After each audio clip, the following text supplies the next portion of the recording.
Dan mari kita hari ini akan merenungkan firman Tuhan mengenai iman versus atau faith versus doubt.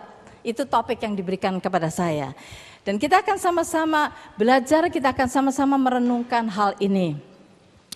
Pertama-tama saudara, kita melihat bahwa iman itu penting sekali. Dan mengapa kita harus belajar untuk iman kita bertumbuh. Kita akan melihat firman Tuhan. Yang pertama-tama tadi sudah dikatakan oleh Pastor Joe. Dari Roma 1 ayat 17b sudah dikatakan bahwa orang benar akan hidup oleh iman. Itu adalah ketetapan Tuhan. Dan yang kedua, yang kita harus mengetahui, selain Tuhan sudah menetapkan kita untuk menjadi orang-orang yang hidup oleh iman.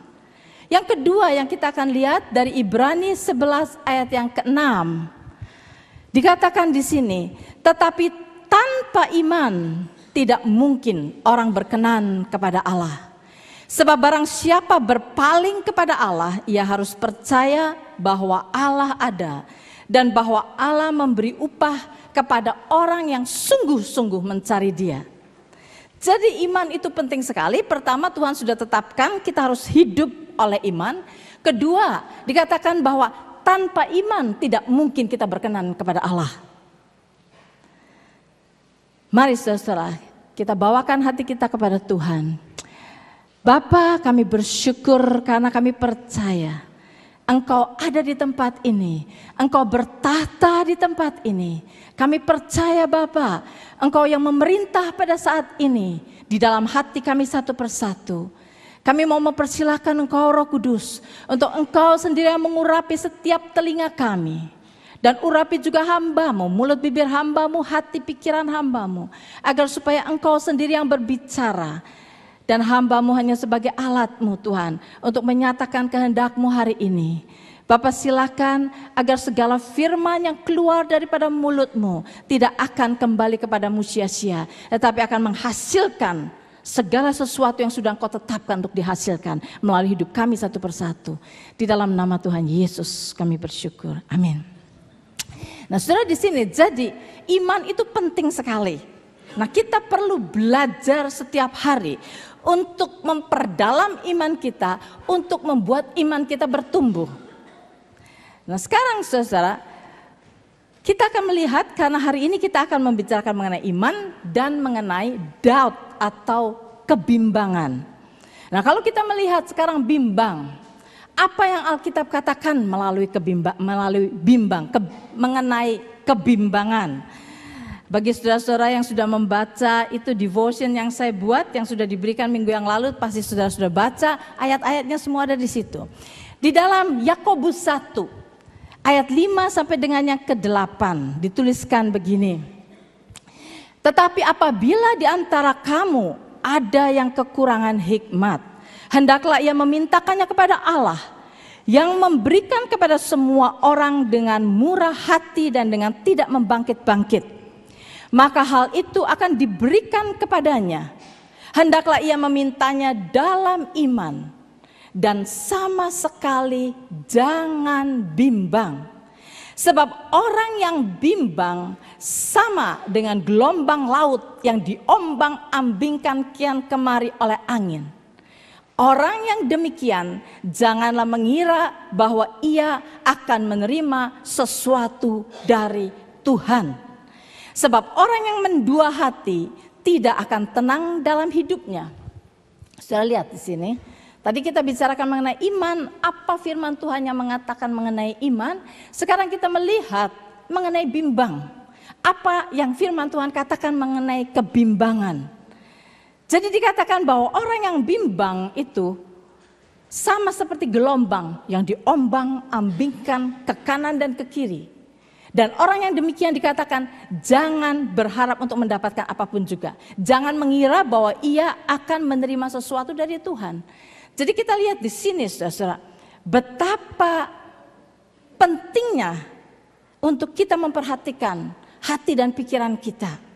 Apakah di dalam diri kita selalu ada kebimbangan?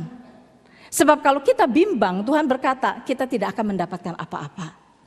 Sebab itu mari kita sekarang sebelum kita melihat iman, kita melihat dulu apa yang menyebabkan kita bimbang. Apa penyebab daripada kebimbangan atau keraguan-raguan atau doubt di dalam hati kita. Saya sudah tulis di dalam devotion itu. Saya hanya berikan tiga penyebab. Ada banyak lagi, tetapi 3 penyebab ini saya lihat penting sekali. Yang pertama adalah, penyebab yang pertama mengapa orang bimbang adalah karena dia tidak mengenal Tuhan. Ada banyak anak-anak Tuhan yang mengatakan dirinya orang-orang percaya, tetapi mereka tidak mengenal Tuhan. Saudara, saya sedang berkata mengenai pengenalan akan Tuhan. Bukan perkara mengenai tahu tentang Tuhan, bukan. Saya tahu banyak orang belajar firman Tuhan, banyak orang yang rajin Bible study, banyak orang yang mengetahui tentang Tuhan. Siapa Tuhan itu? Kata pendeta, kata si anu.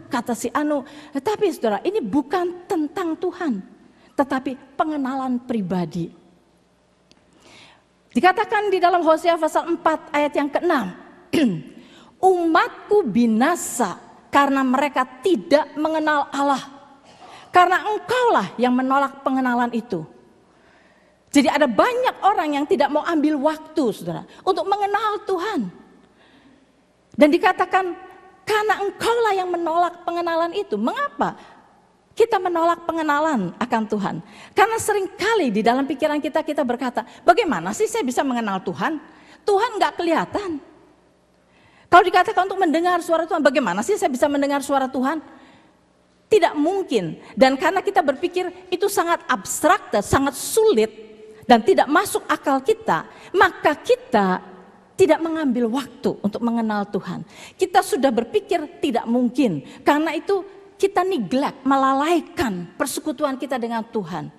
Seringkali di dalam doa kita hanya one way communication. Kita yang bicara terus, tetapi kita tidak mengambil waktu untuk mendengarkan Tuhan berkata apa pada kita. Dan selama kita tidak mau ambil waktu untuk belajar mengenal Tuhan, saudara, maka kita akan terus menerus bimbang pada saat kita datang kepada Tuhan. Saudara, pengenalan itu penting sekali. Kalau seumpama di sini, saya percaya saudara di sini ada berapa ratus orang di sini yang sudah saling mengenal satu dengan yang lain. Saudara kenal, oh si A ini baik, oh si B ini dapat dipercaya, oh si C ini begini. Kita sudah mengenal satu dengan yang lain. Tetapi kalau hari ini ada seorang baru datang misalnya, dan orang ini, di sini ada nggak yang namanya Aldo? Nggak ada ya, Aldo nggak ada ya. Nah, saya mau pakai nama, ada. Oh, jangan pakai, oh ya Aldo. Jangan pakai nama Aldo dan Alfred, ada nggak Alfred di sini? Nggak ada Alfred, oke. Nanti Aldo marah. Alfred misalnya, ada? Nggak kan? Ada orang baru datang, namanya Alfred, oke. Saudara belum kenal dia, cuman pada waktu ketemu, nama saya Alfred. Dan kita memperkenalkan diri kita, nama saya Hana, nama saya Billy, nama saya Joe. Dan saudara kemudian ikut kebaktian. Setelah selesai kebaktian, wah kita biasa minum kopi, ya kita bertemu satu dengan yang lain, ngobrol-ngobrol. Sebelum pulang, Alfred ini tahu-tahu mendatangi kita, salah satu dari kita. Anggap aja Pak Billy. Dia berkata, Pak Billy, sebetulnya ya, saya ini di dalam kesusahan sekali. Saat ini keluarga saya sedang berantakan, saya nggak punya uang, saya butuh $1.000 Pak Billy. Bisa nggak pinjami saya $1.000? Nanti saya kembalikan. Kalau saudara jadi Pak Billy, apa saudara akan bilang, oh sure, ini saya cek buka. Siapa namanya Alfred apa? Alfred. Apakah saudara akan melakukan begitu? No. Saudara akan bimbang, akan ragu-ragu.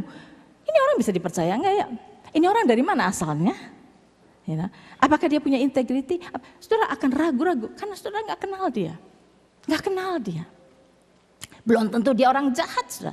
Tapi karena tidak mengenal dia, Kita akan ragu-ragu, kita akan bimbang. Saudara, demikian juga dengan Tuhan. Selama kita tidak kenal Tuhan secara pribadi, saudara, kita hanya tahu tentang Tuhan, maka kita akan selalu pada saat kita datang kepada Tuhan, kita akan ragu-ragu. Kita akan bimbang. Apakah Tuhan mau dengar doa saya? Apakah Tuhan akan menjawab doa saya? Itulah sebabnya banyak orang berdoa, ya semoga Tuhan, moga-moga Tuhan mendengar doa saya. Saudara, kalau saudara berdoa dengan moga-moga, itu berarti saudara ragu-ragu. Karena semoga kiranya Tuhan mendengar doa saya. Jadi doa kita bisa didengar, bisa enggak gitu kan. Itu yang ada di dalam pikiran kita. Mungkin didengar, mungkin enggak. Kalau didengar syukur, kalau enggak ya udah enggak apa-apa. Dan itu ragu-ragu. Sebab itu kalau kita tidak mengenal, nomor satu, kita akan menjadi bimbang. Kedua, yang menyebabkan kebimbangan adalah pikiran kita yang tidak fokus kepada Tuhan. Saya kasih contoh di dalam devotion itu mengenai Petrus. Saudara lihat, Petrus orang yang sudah berjalan dengan Tuhan kan? Sudah berjalan dengan Tuhan, dia sudah tahu Tuhan Yesus itu siapa. Pada satu hari, ini ada sesuatu. Pada satu hari, pada waktu murid-muridnya ada di kapal, terombang-ambing oleh gelombang, mereka melihat seseorang berjalan di atas air. Mereka ketakutan, oh itu hantu kata mereka. Tuhan Yesus berkata, jangan takut, ini aku. Oh mereka bilang, oh itu Tuhan. Nah Petrus di sini yang berkata, Tuhan kalau ini engkau, izinkan aku berjalan di atas air. Nah saudara, pada saat itu Petrus mendengar rema word dari Tuhan. Perkataan rema dari Tuhan. Rema adalah specific word kepada specific person at specific time. That is rema. Dia berkata, Tuhan berkata, datanglah Petrus. Datanglah. Itu perkataan buat Petrus. Saudara jangan coba-coba. Karena itu adalah rema word buat Petrus. Petrus turun. Berjalan saudara. Dia jalan di atas air. Bayangin, gak ada orang yang pernah jalan di atas air. Dia berjalan di atas air. Matanya dia tujukan kepada Yesus.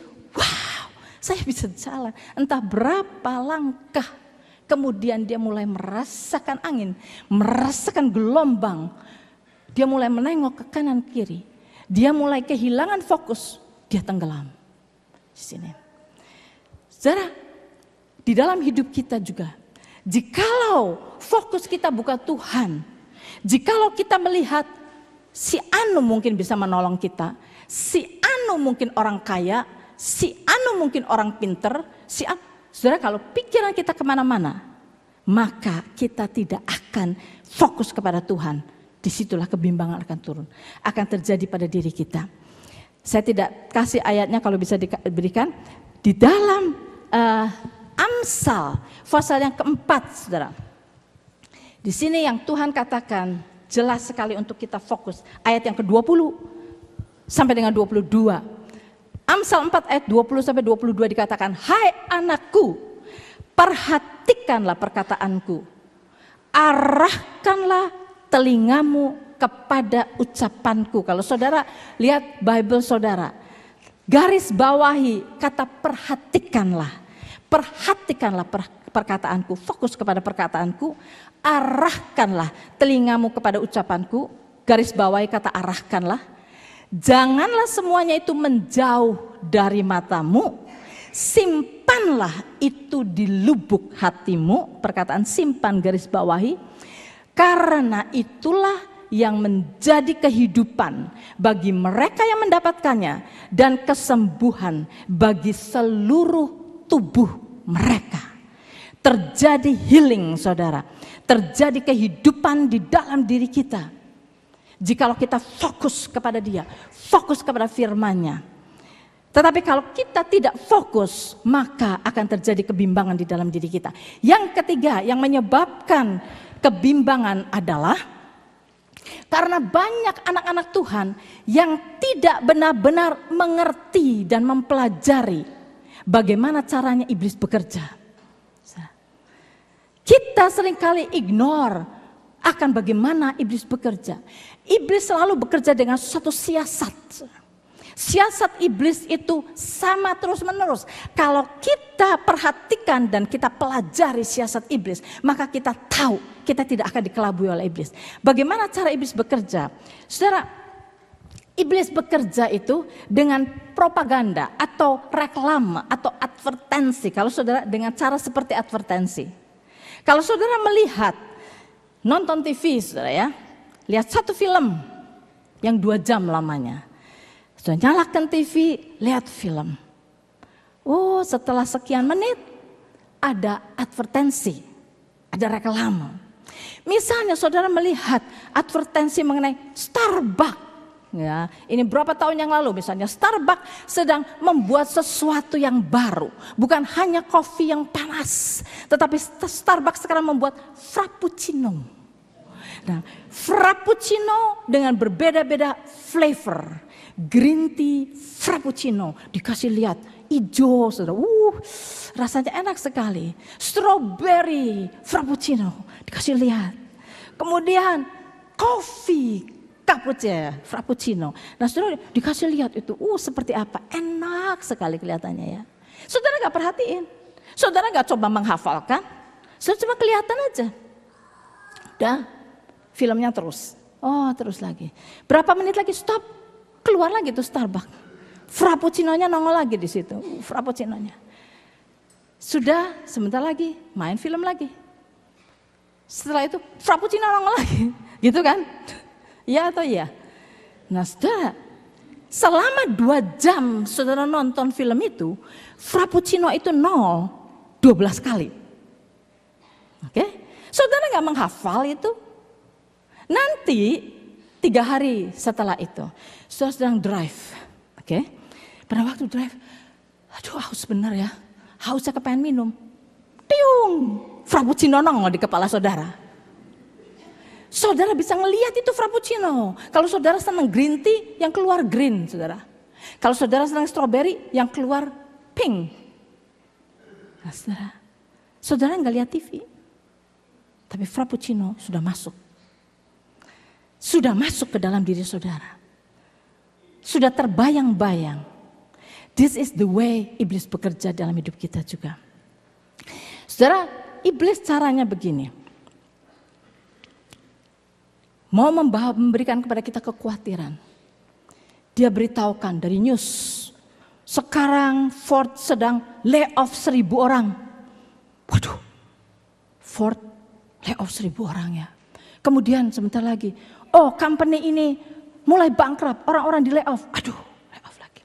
Kemudian saudara pergi ketemu teman. Teman berkata, aduh di company saya sedang banyak layoff loh. Tinggal saya nunggu seniority saya aja nih. Aduh, layoff lagi. Pergi lagi ketemu teman lagi. Aduh, sejak saya di layoff 6 bulan yang lalu sampai sekarang saya belum dapat kerjaan. Layoff lagi aja dengernya. Terus saudara akan ketemu orang, layoff. Saudara jadi mulai khawatir. Saudara mulai khawatir, saudara bilang, aduh bagaimana dengan saya ya. Kemudian saudara mulai khawatir, aduh bagaimana kalau saya di layoff. Bagaimana ya, kalau saya bagaimana. Itu 6 bulan gak dapat kerjaan. Bagaimana ya, saya bisa bayar mortgage gak ya. Bagaimana anak-anak saya. Saudara mulai khawatir. Dan saudara bagaimana bukti daripada semua itu sudah masuk ke dalam diri saudara adalah lihat reaksi saudara. Lihat the way you talk. Seperti tadi Pastor Jo katakan, cara kita berbicara. Kalau kita bilang, aduh, ketemu orang bilang, aduh, saya stres nih. Nah di company saya sedang banyak layoff, saya stres nih. Saudara sudah kena. Siasat iblis sudah masuk ke dalam diri saudara. Program daripada iblis sudah masuk ke dalam diri saudara. Nah, itulah sebabnya Tuhan berkata begini. Di dalam Amsal 23 ayat 7. As a man think in his heart, so is he. Saudara hafal ayat itu, sudah dikatakan 1000 kali di sini. As a man think in his heart, so is he. Nah, sekali lagi saya katakan, in his heart. Think in his heart, think in his head, no, in his heart. Jadi bagaimana kita think, berpikir di dalam hati kita adalah kalau segala pemikiran yang ada di dalam head kita ini sudah kita renungkan, ulangi sampai masuk ke dalam hati. Dan kita menjadi seperti itu. As a man think in his heart, so is he. Jagalah hatimu dengan segala kewaspadaan, karena dari situlah terpancar kehidupan. Apa yang ada di dalam hati kita akan terpancar, akan kelihatan di dalam kehidupan kita. Saudara, kalau yang masuk, yang kita renungkan, yang kita pikirkan, yang negatif, maka action kita akan negatif.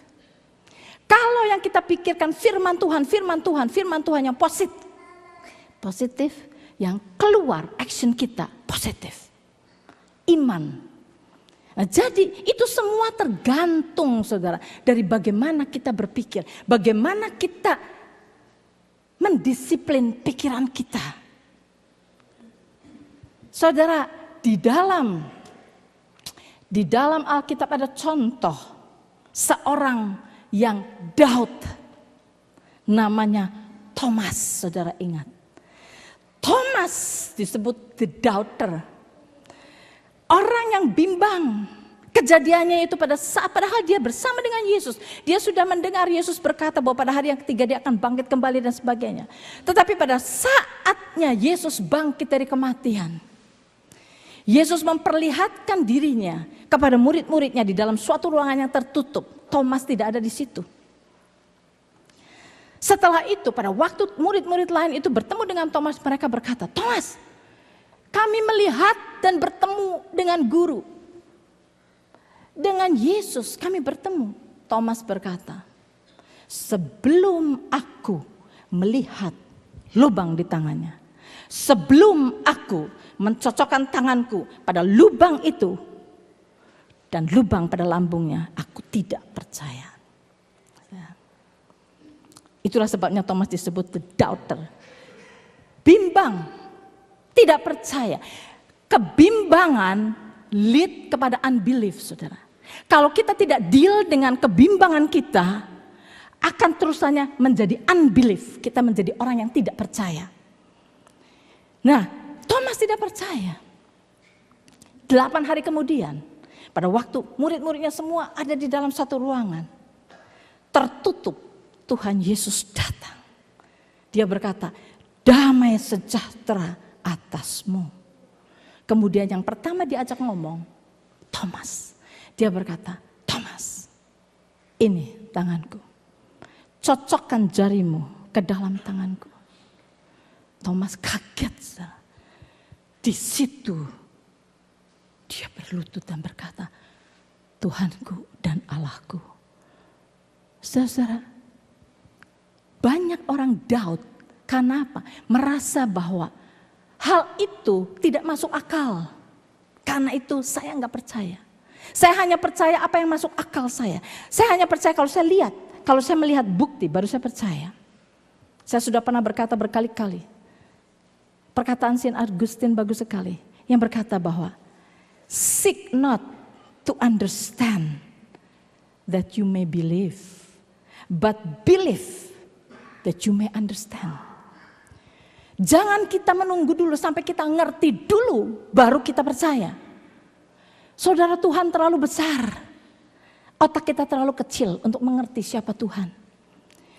Tuhan berkata supaya kita percaya dulu. Have faith, kata Tuhan. Percaya dulu dan kita akan mengerti. Kita akan melihat bukti dan kita akan mengerti. Sebab itu saudara, kalau kita mau get rid daripada doubt kita, yang saya percaya di dalam hati kita banyak doubt, saudara. Tinggal saudara lihat berapa persen di dalam diri kita doubt itu. Apakah ada 90% atau 80% atau 30% atau berapa? Seberapa pun juga saudara, kita harus hilangkan itu. Bagaimana caranya menghilangkan semua itu? Adalah untuk kita mengambil keputusan. Untuk mendisiplin pikiran kita. Saudara, banyak orang tidak pikir mengenai hal ini. Disiplin pikiran kita, saudara-saudara. Saya share di kemarin 2 hari yang lalu di Townhill Cell Group mengenai pikiran. Tahukah saudara, dan saudara cek sekali, ada macam-macam pikiran manusia. Ada yang disebut confused mind. Mind itu confused, saudara, bingung terus. Bingung karena apa? Enggak pernah ambil keputusan. Dengar informasi dari sini, dengar informasi dari sini. Oh iya ya benar ya. Informasi dari sini benar juga ya. Informasi dari sini benar juga ya. Semuanya benar. Dan dia enggak pernah ambil keputusan.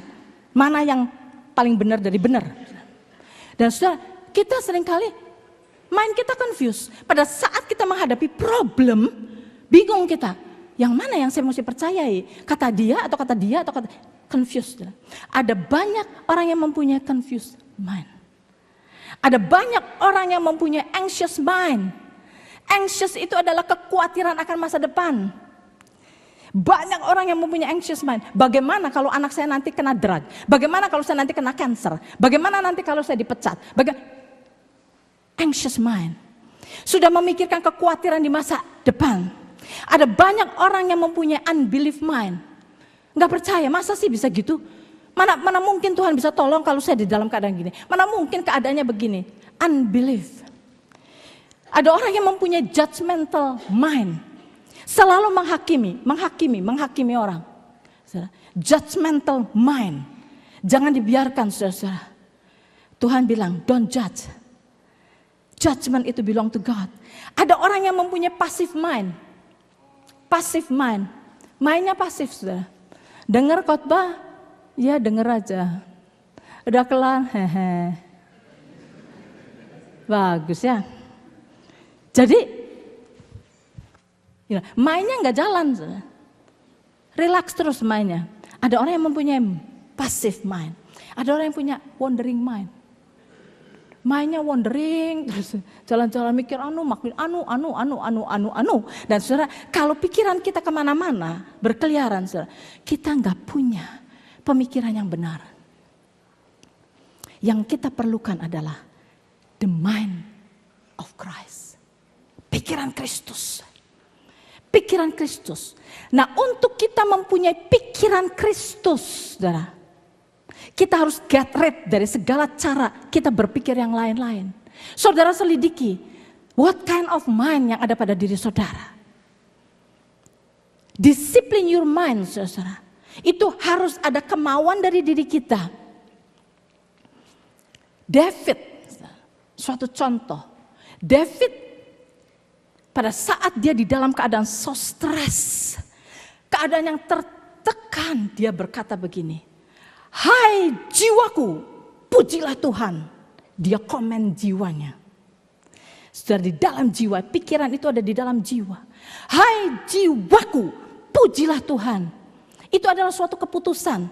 Keputusan kita mau dibawa oleh wandering mind terus menerus, atau kita mau melongo aja passive mind, atau kita mau curiga terus, ini orang jelek, ini orang jahat, ini orang, mau begitu, atau kita mau ambil keputusan. Saya mau mendisiplin my mind. Holy Spirit, please discipline my mind. Kata Tuhan berkata di dalam 2 Korintus 1 ayat 7.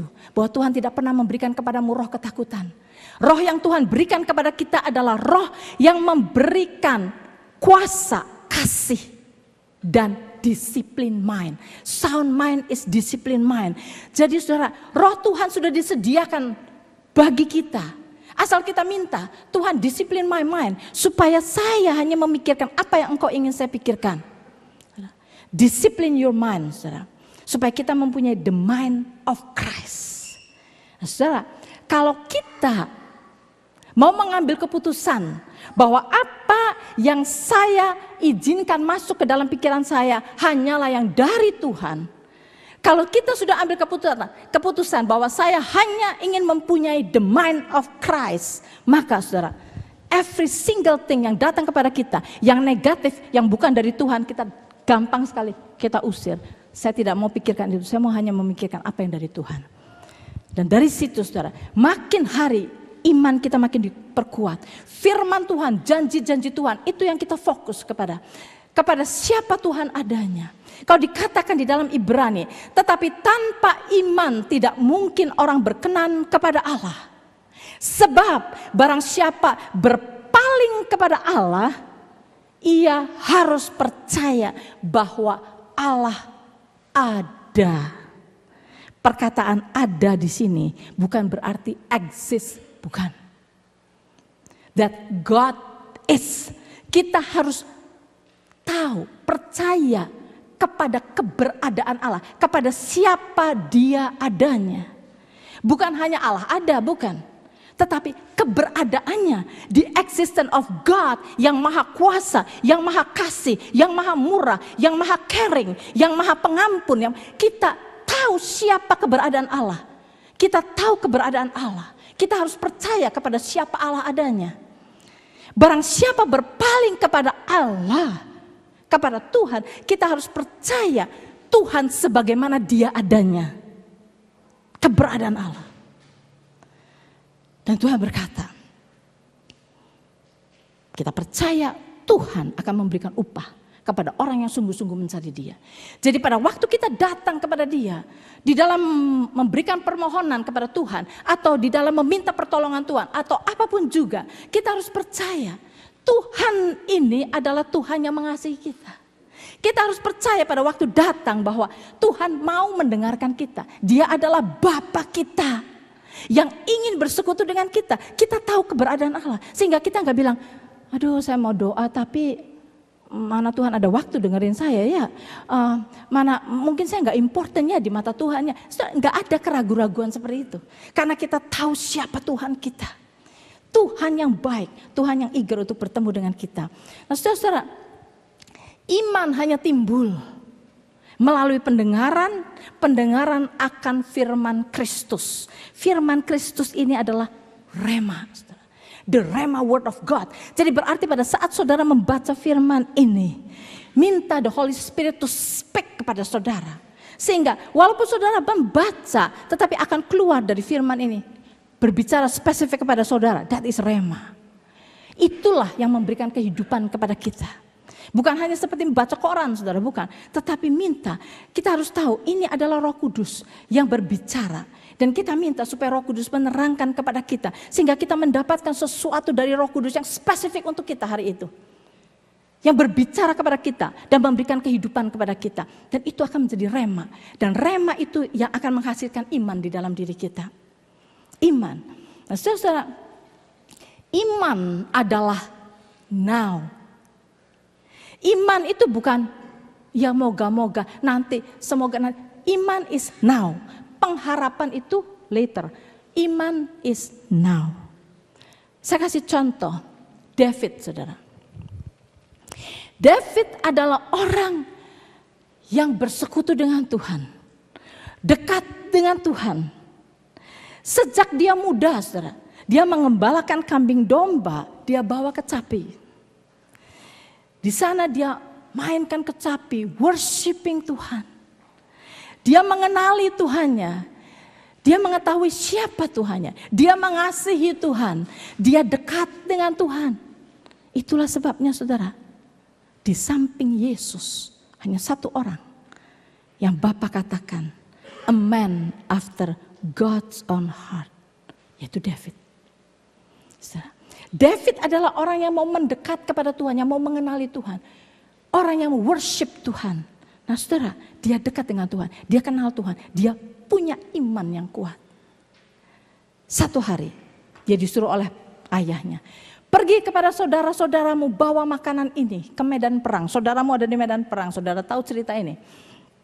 Dia pergi saudara, bawa cheese, bawa roti, bawa segala macam. Ke kakaknya di medan perang. Kakak-kakaknya ada di sana, 3 sedang berperang. Sesampainya dia di sana, dia melihat kok aneh ya, perang kok gini. Tentara-tentara semua seperti ketakutan, tentara Israel itu semua seperti ketakutan. Mereka seperti bersembunyi semuanya. Dia bilang kenapa? Kemudian tiba-tiba dia mendengar suara orang menjerit. Ayo, siapa berani melawan aku? Suara gede sekali dia bilang. Siapa itu yang ngomong?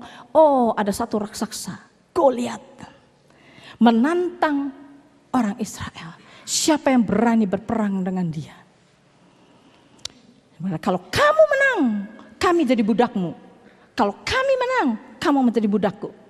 Nah saudara, Goliat bukan hanya menghina orang Israel. Goliat menghina Tuhan.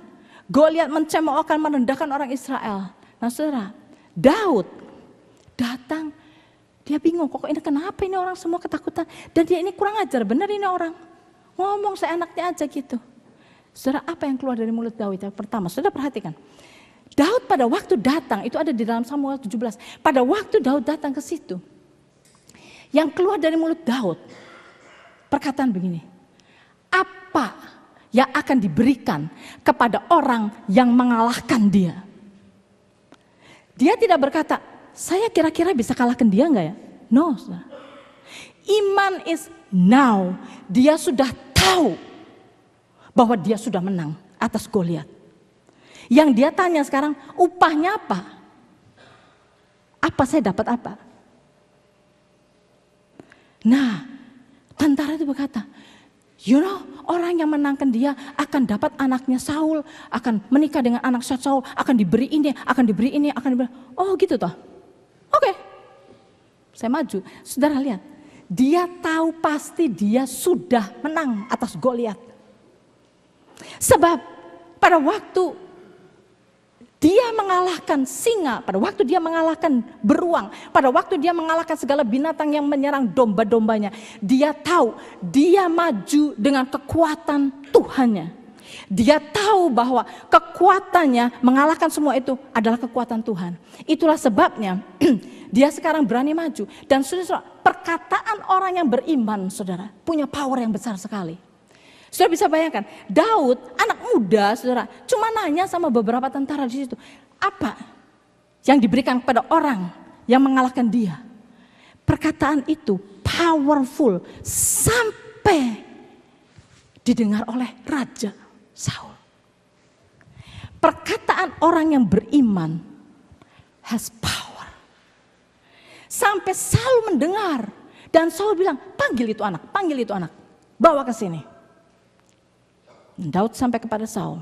Nah Saul bilang, kamu benar tuh anak kecil gini kamu mau melawan itu? Oh ya, hambamu ini katanya sudah mengalahkan beruang, sudah mengalahkan singa, sudah. Dia punya iman, dia tahu pasti dia bisa mengalahkan Goliat. Saul bilang, oke ini pakai pakaianku. Saul mau kasih identitas dia kepada Daud. Pada waktu Daud memakai itu, aduh kok berat banget ya. I don't like this, saya gak mau ini. Saya mau hanya saya dengan Tuhan. So itu pada waktu dia maju dengan identitasnya sendiri. Sebagai anak Tuhan, dia berkata kepada Goliat, kamu datang dengan tombak, dengan pedang, dengan segala macam. Aku datang di dalam nama Allahku. Saudara iman, hanya dengan satu batu, mati saudara. That is faith. Faith itu sudah dia tahu pasti sebelum dia maju. Dan pertanyaan dia bukan bilang, kira-kiranya saya bisa ngalahkan enggak? No. Upahnya apa? Upahnya apa? Nah saudara, itu yang Daud lakukan, itu adalah iman. Saudara mungkin kenal Hudson Taylor. Hudson Taylor adalah missionary yang dikirim oleh Tuhan ke China. Yang sangat terkenal. Pada waktu perjalanan Hudson Taylor yang pertama ke China, saudara, dia naik kapal layar. Nah kapal layar itu saudara tahu kalau kapal layar itu bergantung kepada layar, bergantung kepada angin. Nah saudara, pada satu saat di dalam di pertengahan pelayaran itu, nggak ada angin sama sekali. Angin stop sama sekali, nggak ada angin. Sehingga kapal ini nggak bisa kemana-mana. Kapal ini hanya drift by ombak. Oleh air itu makin lama makin mendekati satu pulau, saudara. Dan kapten kapal ini tahu benar di pulau itu penduduknya adalah cannibals. Saudara tahu cannibals adalah orang-orang yang masih makan orang. Nah saudara, di sini kapal ini drifting ke arah pulau itu. Mereka semua ketakutan di dalam pulau itu. Dan di pinggir pulau sana, kanibal ini sudah nunggu, ya pesta sebentar lagi ya. Makanan datang sebentar lagi. Nah saudara, mereka saking ketakutannya, kapten itu datang. Kapten ini habis akal, apa yang harus dia kerjakan? Dia nggak bisa produce angin. Tapi dia tiba-tiba ingat, ada seorang missionary di dalam kapal dia. Maka dia datang kepada Hudson Taylor. Sir, can you pray? Berdoa kepada Tuhan supaya Tuhan mendatangkan angin. Kalau enggak ini kita mendarat di pulau itu. Kita menjadi sate di sana, barbecue. Dia bilang, tuh please. Hudson Taylor berkata apa? Oke, saya doa. Syaratnya satu. Pasang layar. Dia bilang, hah, enggak ada angin. Dipasang layar bagaimana? Saya akan menjadi tertawaan. Layar hanya dipasang kalau angin datang. Hudson Taylor bilang, it's up to you. Kamu mau saya berdoa, pasang layar. Kalau kamu gak mau pasang layar, saya gak mau doa. Akhirnya mereka bilang, oke, pasang layar saudara. Enggak ada angin. Begitu Hudson Taylor melihat dia pasang layar, masuk ke dalam kamar. Dia doa. That is faith. Pada saat berapa lama, enggak lama kemudian, pintu kamarnya diketok. Dan Hudson Taylor berkata, siapa itu? I'm the captain. Sir, apa kamu masih doa? Minta angin dari Tuhan? Ya, kata Hudson Taylor. Stop doa. Kita sudah dapat angin lebih banyak daripada yang kita butuhkan. Saudara, angin sudah datang dan kapal ini sudah berlayar. Meninggalkan daratan itu. Saudara, that is faith. Faith is now. Sebelum even saudara berbicara kepada Tuhan, saudara sudah tahu Tuhan akan jawab. Sebab itu dia bilang, pasang layar dulu. Kalau kamu gak mau pasang layar, percuma, there is no faith. Kalau kamu beriman, pasang layar, pasti angin datang. Angin itu datang, sekarang ini saya sudah tahu angin itu akan datang. Jadi saudara, iman is now. Sebab itu, saya gak bisa terus lagi, waktunya sudah habis. Tapi saudara semoga bisa diteruskan minggu depan, mungkin sama siapa yang khotbah di sini. Tetapi saya lihat di sini, saudara, kita akan bebas dari doubt kalau kita ambil keputusan untuk mendisiplin mind kita. Get rid dari semua doubt, dari semua unbelief, dari semua anxiety, dari semuanya saudara. Get rid. Saudara, cleansing terjadi di dalam pikiran kita. Dan kita mengambil keputusan, saya ingin mempunyai the mind of Christ. Begitu kita hanya fokus kepada siapa Tuhan adanya, fokus kepada janji-janji Tuhan, kepada firman Tuhan, maka kita tahu Tuhan yang berkata itu pasti dia penuhi. Dia akan fulfill apa yang dia katakan. Karena kita tahu di integrity daripada Tuhan kita. Siapa dia, kemampuannya, kuasanya, dia El Shaddai. Dia yang akan bisa melakukan segala-galanya. Sebab itu saudara, yang kita perlu sekarang, decision kita. Apakah kita mau membersihkan pikiran kita, sadari itu semua itu, atau tidak? It's up to us. Nah, saya harapkan saudara akan bertumbuh iman saudara sekarang. Sebentar lagi kita akan mengikuti perjamuan kudus. Ini adalah suatu kesempatan untuk saudara exercise your faith. Apa yang sekarang saudara butuhkan, saudara? Apa kesusahan yang ada di dalam diri saudara? Apakah saudara sedang di dalam kesusahan finansial, kesusahan karena saudara ada penyakit, kesusahan karena saudara membutuhkan pertolongan Tuhan dan direction dari Tuhan, apapun juga saudara. Believe in Christ and on Him. Believe in Christ. Yang berarti saudara, to believe in Christ adalah to commit diri kita sendiri di dalam Dia untuk Dia memberikan keselamatan kepada kita. And then believe on Christ yang artinya to rest on Christ. Rest in Him yang akan memberikan kepada kita segala yang dibutuhkan oleh kita. Tuhan tidak hanya menyelamatkan jiwa kita untuk masuk surga saja, saudara. Tetapi Tuhan memeliharakan. Untuk kita menerima keselamatan dari Tuhan, believe in Him. Untuk mendapatkan keselamatan. Tetapi keterusannya di dalam hidup ini, di dalam apa yang kita butuhkan, rest on Him. Rest on Him. Dialah yang akan membawa hidup kita. Memberikan segala provision yang kita butuhkan. Kalau saudara membutuhkan kesembuhan, kalau saudara sedang membutuhkan jalan keluar, saudara sedang membutuhkan pertolongan Tuhan di dalam apapun juga segala area hidup saudara, percaya Tuhan sudah menderita. Tuhan sudah mencucurkan darahnya buat kita. Untuk menyelamatkan kita. Untuk kita diberi akses datang untuk menerima pertolongan Tuhan.